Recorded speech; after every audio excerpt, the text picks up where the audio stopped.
From Recorded Future News and PRX, this is Click Here.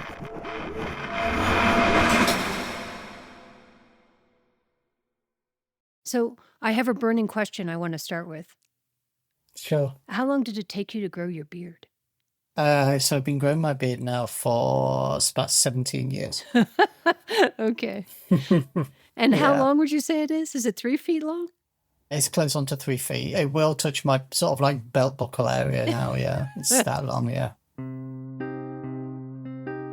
Today, we're talking to Stuart Clark, an IT professional with a knack for cutting through the noise and a warning about the hidden environmental cost of our digital lives. If the internet were a country, it would be the 4th largest polluter on Earth. So that's going to be behind China, behind the US, behind India. And unlike those countries, the internet, its growth really goes unchecked. But there's good news, too. Stuart says there's a way out of this, a fix, and it comes from a place you'd never expect.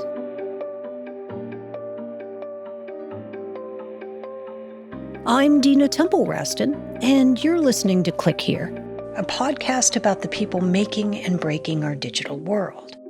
Today, we're wandering into the wild, into the places where nature and technology are learning to work together. And nowhere does that partnership feel more improbable or more revealing than with artificial intelligence. That's after the break. Stay with us. You're listening to Click Here. I'm Dina Temple-Raston. AI can feel miraculous, predicting hurricanes, translating whale songs, promising to shave hours off our weekdays. It's also ravenous. Every query, every model, every server farm is gobbling up power, not just driving up prices, but spewing emissions out into the atmosphere. And that invisible appetite is starting to show up in unexpected places, like the national power grid and in your monthly electricity bill. Well, if your electric bill has gone up lately, you are not alone. Artificial intelligence data centers are predicted to drive demand to record highs in the coming years. Google announced this week it is well behind on a pledge to all but eliminate its net carbon emissions by 2030. Its emissions are actually up nearly 50% since 2019. One factor, artificial intelligence and the energy required to power. And Google isn't alone. Across the industry, the promise of greener computing is colliding with the reality of AI's energy appetite. And there's another story here, one that starts not in a data center, but with a single coder. A man who stumbled on a surprisingly elegant way to shrink that footprint by fighting fire with fire.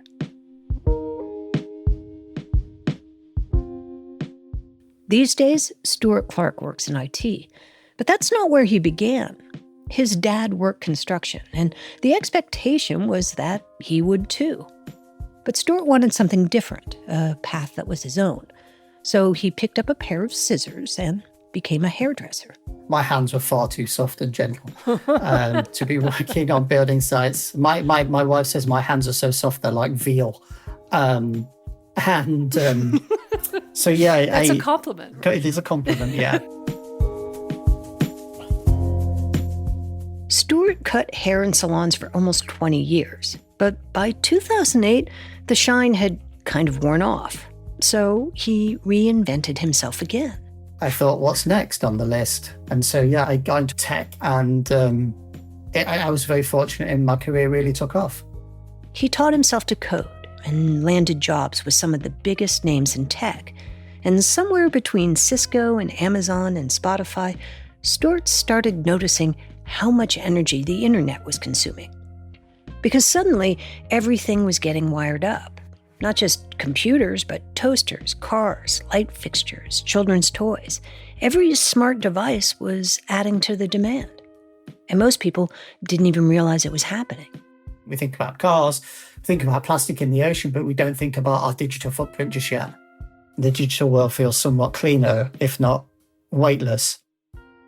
As someone helping build that digital world, though, Stuart understood better than most just how heavy it really is.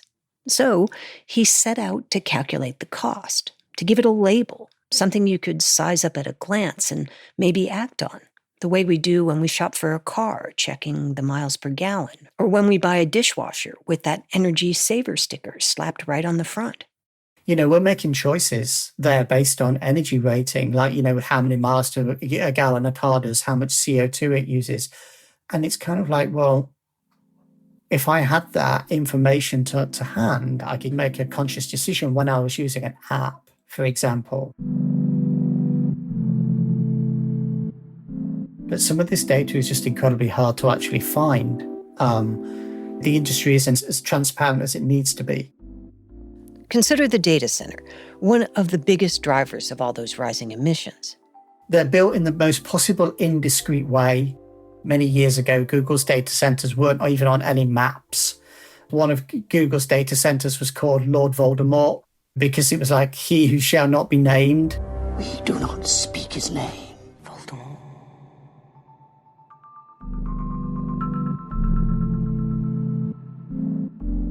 I've been to data centers which have got moats in front of them and they've actually got armed guards around them. They have better security than most airports do. But after some digging, he finally was able to put a number on it. And I have to say, even for someone like me, who already had a sense of the problem, the numbers were staggering. If you go onto your internet, the search that you've done, every search that you make on that device will melt 0.2 grams of Arctic ice. For context, Google alone handles about 8.5 billion searches every day. Over the course of a year, that would mean melting more than 100 square miles of Arctic ice. And that's just a Google search.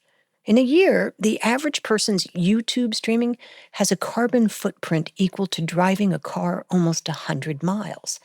And TikTok? Here's another crazy statistic. To offset its annual carbon footprint, you'd have to plant 26 million trees today and let them grow for 10 years. And that's just TikTok's usage in the US, UK, and France. When you widen the lens and add up all the energy used by the infrastructure that keeps the internet running, the searches, the streaming, every click and scroll, and convert that into greenhouse gas emissions, the picture gets darker. If the internet were a country, it would be the fourth largest polluter on Earth. So that's going to be behind China, behind the US, behind India. And unlike those countries, the internet, its growth really goes unchecked. So when Stuart saw those numbers, he felt a little crushed, even guilty. Maybe you do too. But then, right in the middle of tallying up all that damage, when he was buried in a coding project, Stuart stumbled onto something he hadn't expected. Not a full solution exactly, but a glimmer of hope, a surprising one. And that's when we come back. Stay with us.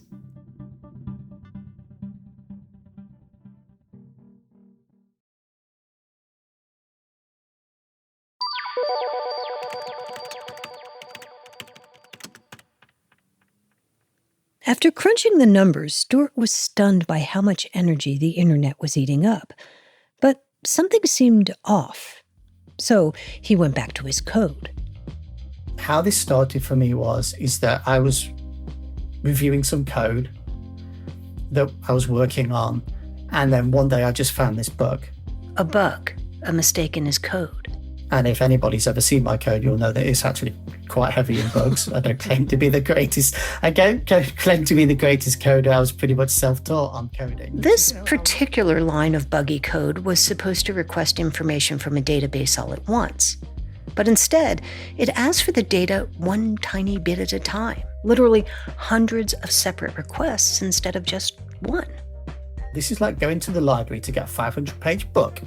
But instead of checking out this entire book, the whole book, you're checking out one page. At a time. You're reading it and then you're walking back. You check out page 2 500 times, So if you can hear... That kind of inefficiency is invisible to users, but not to the data servers doing all the heavy lifting. Think of it this way. Imagine you're the one walking to and from the library for each individual page of that 500-page book. After like the 20th trip, you could, you might feel sort of like quite physically exhausted, I think even the fittest person would be like starting to sweat a little bit. So, you can imagine a server doing exactly that same sort of process. It's just getting hotter and hotter and hotter. His one line of code did just that. It made the servers work harder, which made them run hotter, which set cooling systems into overdrive too. Energy demand spiked. So I actually did the math on this as well. Just this one single line of code was responsible for generating what I estimated to be 2.3 tons of CO2 emissions per year. Wow. Just because of one lazy algorithm. Every time that one line of code got used, it consumed as much energy as an entire American household uses in 4 months. And when Stuart tweaked that line of code, the fix was to reduce the server load by 99%. A 99% reduction from a single line of code. Suddenly, servers ran cooler, power use fell, the carbon footprint shrank dramatically. His mistake had become a solution, and that solution turned into an epiphany.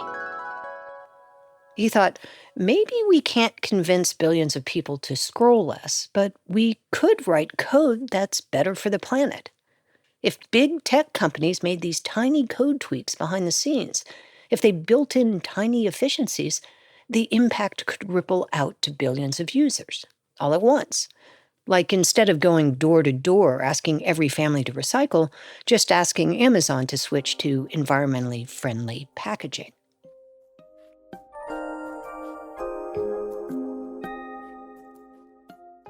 A few subtle shifts to the code itself, and the internet could start treading a little lighter on the planet. Stuart started calling it sustainable software. And here's the twist. The very technology driving energy demand to record heights right now could also be the tool to fix it. Because Stuart says AI can practically automate sustainable coding. I'm using AI to write my code. I can actually write within there to say, use the most sustainable way possible to use as less CPUs. We can just put that in there and AI will say, yeah, I can do that for you. I can do that. Some companies are already experimenting with this, cooling data centers more efficiently and cutting energy use nearly in half. And Stuart says that's the equivalent of taking 1 million cars off the road. Artificial intelligence necessarily isn't bad. We just have to choose our path here and how to do this in a way that's both healthy for us as humans and then healthy for us as a planet.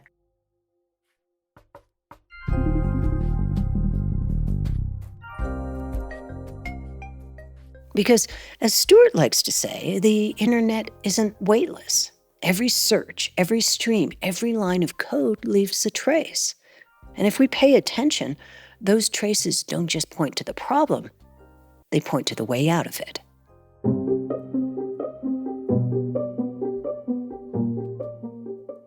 Click Here is a production of Recorded Future News and PRX.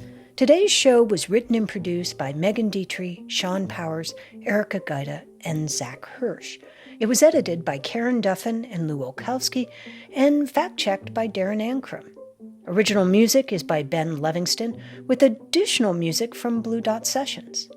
Our staff writer is Lucas Riley, and our illustrator is Megan Goff. Jesse Neiswanger and Jake Cook are our sound designers and engineers. Find us on X or Facebook at Click Here Show, or leave us a voice message at 661-5CH-TALK.